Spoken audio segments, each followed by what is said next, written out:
Hello friends, welcome to apex study zone. Don't feel alone, let's join apex study zone. इसमें भी वही पूछा गया है कि 0.33 होल 1/3 का मल्टीप्लिकेटिव इनवर्स है या नहीं है, उसका रीजन भी बताना है। पहला नंबर है इसमें 0.3 और दूसरा है 3 होल 1/3।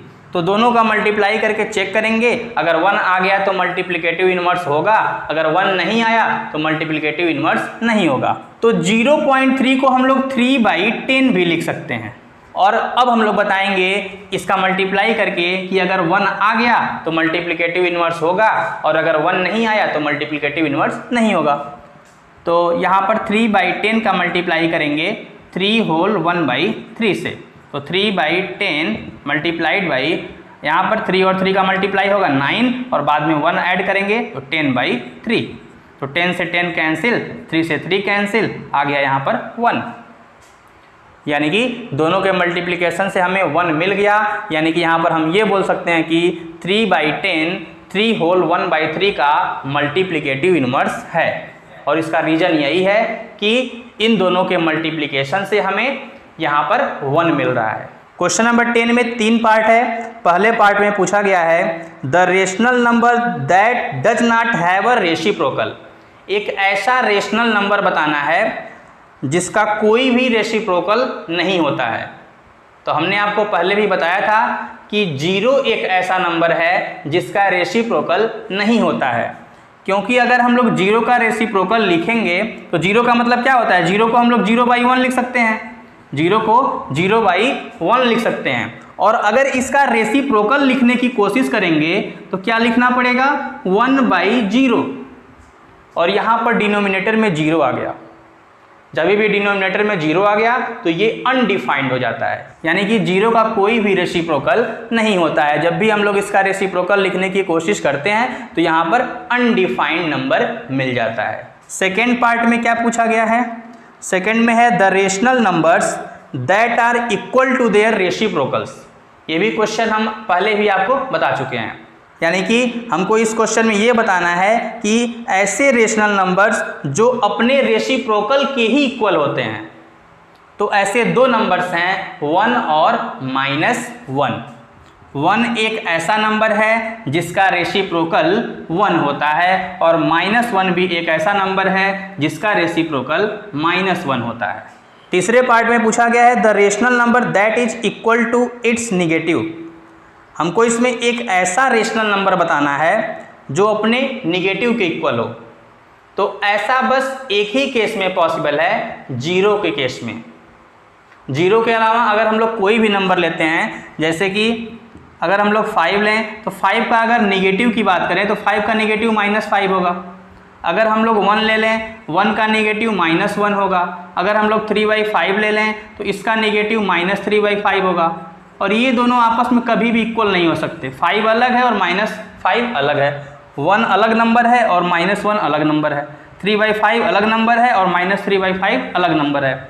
तो सिर्फ ऐसा 0 के केस में ही पॉसिबल है। 0 एक ऐसा नंबर है जो अपने निगेटिव के ही इक्वल होता है। क्योंकि 0 का निगेटिव क्या होगा, अगर निगेटिव आप 0 लिखें, निगेटिव ऑफ 0 लिखेंगे तो क्या लिखेंगे, -0 तो लिखेंगे नहीं। 0 को हम लोग कभी भी माइनस में नहीं लिख सकते।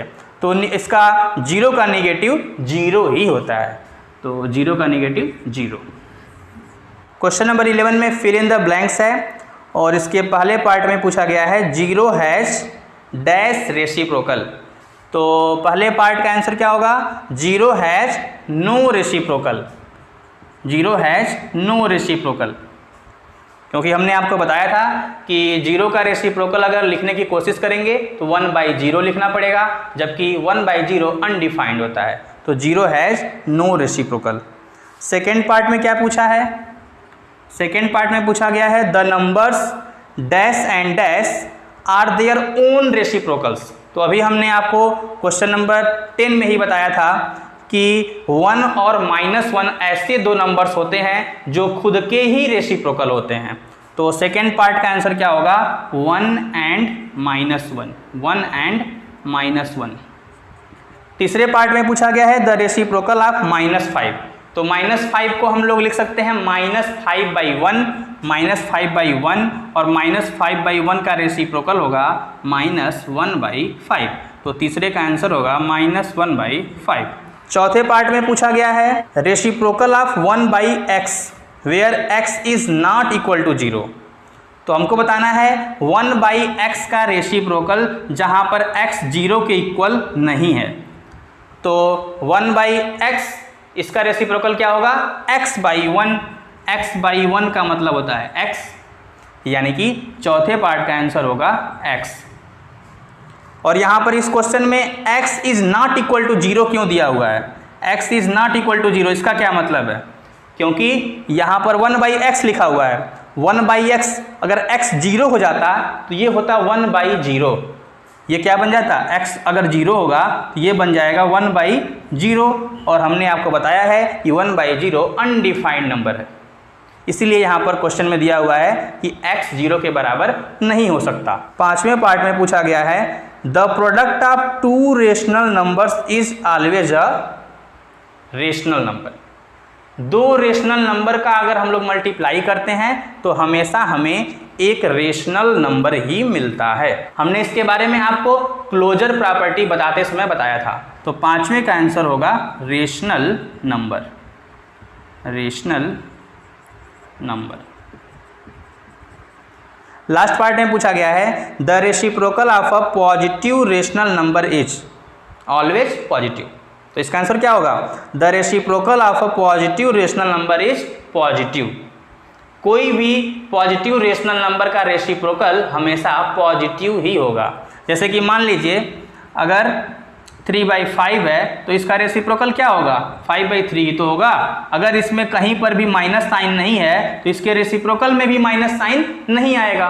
तो कोई भी पॉजिटिव रेशनल नंबर ले लीजिए, उसका रेसिप्रोकल हमेशा पॉजिटिव ही होगा। तो छठवें का आंसर क्या होगा? छठवें का आंसर होगा पॉजिटिव। पॉजिटिव।